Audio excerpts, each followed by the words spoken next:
ladies and gentlemen, my name is Marcus Lee and thank you for tuning in to my Tenet review. This is a really special landmark review because this is the first time I've ever done a film review online and on this YouTube channel, obviously. So thank you for tuning in and checking this out. So like I say, we're talking about Tenet, which is the big film to get people back in cinemas after months and months and months of lockdown. And you know what? I'm so excited to see it. Christopher Nolan is my favourite director. I'll say that up front and I'll come back and say a bit more. But discussing Tenet, it's quite hard to tell you the plots and talk in great detail about Tenet without giving too much away. So I'm going to do my best to do that. But the basic plot, if you can say there's a basic plot, is the film is about a CIA operative who's tasked with saving the world, armed with only one word, Tenet, from a evil Russian arms dealer. Tenet, if you don't know, is a palindrome, which means if you read it forwards or backwards, it reads exactly the same, much like the word madam or race car or mum. Can't think of many of the palindromes off the top of my head. And it stars John David Washington, most famously from BlacKkKlansman, great film by Spike Lee, go see that. Also stars Robert Pattinson, Kenneth Branagh and Elizabeth Debicki. So before I talk about the film, let me just kind of talk a tiny little bit about Christopher Nolan, because this is why I'm setting this up. Christopher Nolan is, like I say, one of my favourite filmmakers. I think his low budget beginnings of following, where he was making this film, if you're a filmmaker, tell you this behind the scenes, he's making this film, he could only do it, once a weekend for a year, it took him a year to make. I so appreciate that, and maybe that's one of those reasons why I really dig him, because he started, on a low budget, but he's really built up into one of the biggest, largest, greatest filmmakers in the world. So I love that about him. And also, the art of storytelling. He's a writer and the director. So, it's not just about what goes on behind the scenes. He's obviously spent time, coming up with a story. So I got a lot of love for Christopher Nolan. So every film that comes out that is a Nolan film, for me, it's like a major event. I'm going to see it on the first day. I don't want to hear any spoilers. I don't want to check out any early reviews. I want to see it first. I don't want anything to shape my opinion going in to see the film. So I was proper excited to see this Christopher Nolan film. So telling you about the film, like I say, I'm not going to give too much away. I'm not going to spoil anything massively about the plot past, some of the early points.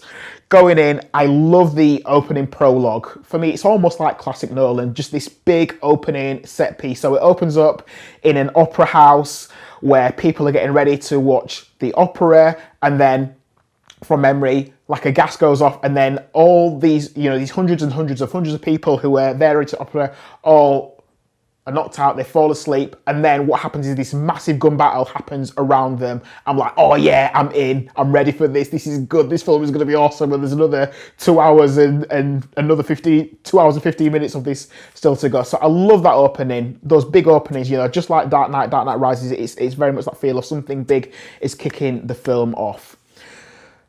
So after that, what we have after that is the next hour.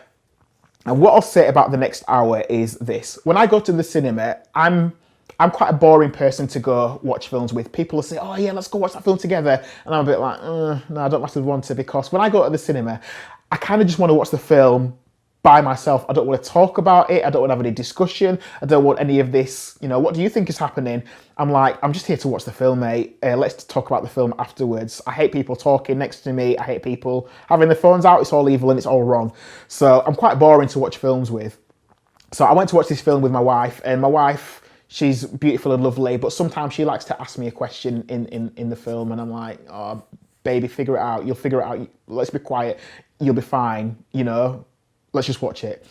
So in this film, I must admit that watching the first hour of Tenet, I felt like I wanted to go against my own rule, and I wanted to ask my wife, what is happening? Because there is so much happening, there is so much exposition, there's so much explanation of what this means, what that means.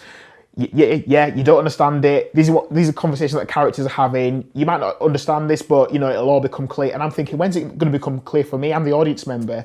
So that first hour, I must admit, I was feeling a bit disappointed. Not so with the film, but I was actually feeling a bit disappointed with myself, because I was thinking, am I stupid? Am I not understanding this? Am I not getting this? I can't even ask wifey, because if I ask her, then I'm gonna be in trouble with her, because I've got this no talking rule, and I'm gonna go against my own rule. So Yeah, that first hour, I must admit, I really struggled to understand what was going on.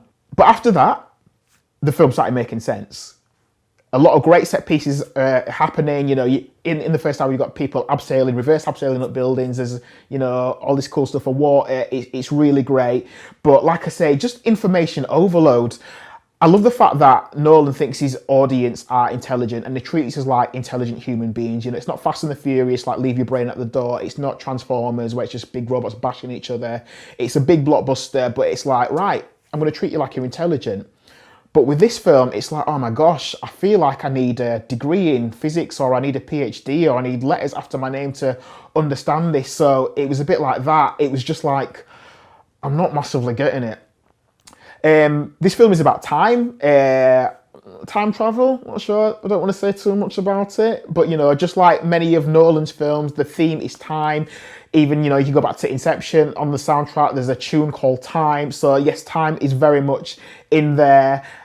It is very Bond-esque. You know, it's an espionage thriller, but it feels like this is Nolan's version of Bond. You know, Washington is the lead. Is a great character. Is cool. You know, we don't really know too much about him, although he's never really flustered. The baddie, played by Branagh, you know, he's the Russian guy who says things like, you know, how would you like to die? I can't do a Russian accent. But, you know, the main protagonist responds very cool. He's not really flustered. He's wearing the suit thing, looks good. Takes place in various countries and all of that jazz, and it's really cool.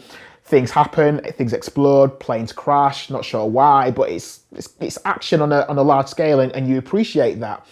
What I'll say about the emotional beats, what I like about Nolan is that he tries to have some emotional beats in his films. So things that, it's not just about the science, it's not just about the action, it's also trying to connect with you on an emotional level. So Elizabeth Debicki's character, she's the one that we're meant to feel for. She's married to Kenneth Branagh's baddie. So I think their character's called Kat.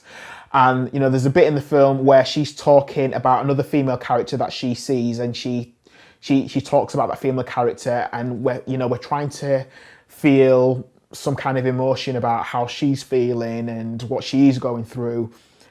And it doesn't quite work. If you watch Interstellar, there's some emotional beats in that, and that really gets you in the feels. You know, you're even ready to shed a tear, and you're not expecting that in a science fiction movie, but, you know, Nolan surprises you, and I think he's tried to do that here as well, but it doesn't massively work in the same way. So what I'll say is, the story's clever. After that first hour, I really started enjoying it. Then I started thinking, oh, Nolan, you know, you're brilliant. You're really good at this, and the stuff I didn't see coming. And then I'm like, you know, it's filmmaking on that level where it does blow your mind, and you leave the cinema and you're thinking, this film was flipping great. And then you want to go on the internet and you want to read more about it, and you want to talk to your mates about it, and you want to tell other people to go see it. And that's all really great. I just kind of wish some of that stuff had happened in that first hour. Some of the quick things I'll mention actually. Audio. The music in the film is good, but the audio mixing is a bit funny. There's parts like where you feel like you can't massively hear what characters are saying. This are muffled, and you don't want to be muffled in a film with so much exposition where you're trying to figure out what's going on in the story. The music, the composer, I'm not sure who did the composing? The compost? Who did the music this time around? It wasn't Hans Zimmer.